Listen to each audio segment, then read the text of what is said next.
नमस्कार दोस्तों, चलिए मन की शांति के कारवां को एक कदम और आगे बढ़ाते हुए सुनते हैं आज का ये बहुत ही खूबसूरत प्रेरक प्रसंग, बूढ़ा और घोड़ा।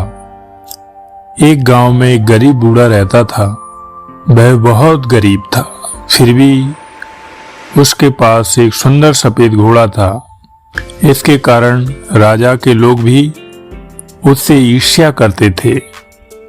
उसे उस सफेद घोड़े को बेचने के लिए राजा की तरफ से अच्छी कीमत दी गई थी, लेकिन बूढ़ा आदमी यह कहते हुए मना कर देता था, यह मेरे लिए सिर्फ घोड़ा नहीं है, वह एक व्यक्ति और मेरा अच्छा दोस्त है।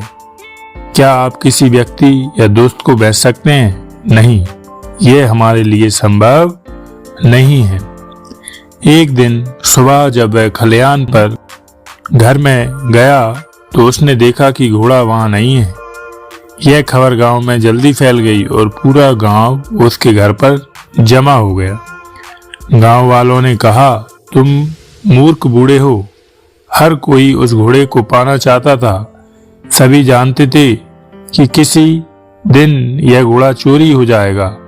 आप उस घोड़े को अच्छी कीमत पर बेच सकते थे, फिर भी आपने उसे रखा। अब घोड़ा चला गया, यह आपका दुर्भाग्य है। बूढ़े आदमी ने जवाब दिया, सच तो यह है कि घोड़ा स्थिर नहीं है। बाकी सब कुछ जो तुम कहते हो वह एक फैसला है। आप कैसे जानते हैं यह दुर्भाग्य है या नहीं? लोगों ने जवाब दिया, हमें मूर्ख मत बनाओ। आपका सफेद घोड़ा चला गया, यह आपका दुर्भाग्य है। गांव के लोग उस पर हंसे और चले गए। उन्होंने कहा कि वह पागल है। वह उस घोड़े को बेच सकता था और गरीबी में जीने की वजह एक बेहतर जीवन जी सकता था। कुछ दिनों के बाद सफेद घोड़ा जंगल से वापस आया। उसके साथ कुछ और जंगली घोड़े भी आए।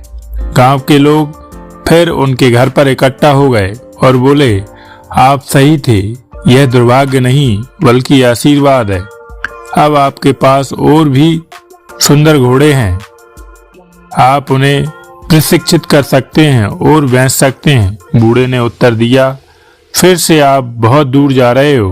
बस आप यह कहें कि घोड़ा वापस आ गया है और अधिक घोड़ों का होना एक आशीर्वाद है। यह केवल एक टुकड़ा है, एक दिन यह भी गुजर जाएगा। इस बार गांव के लोग चुप रहे। बूढ़े आदमी के इकलौते बेटे ने घोड़ों को प्रशिक्षित करना शुरू कर दिया।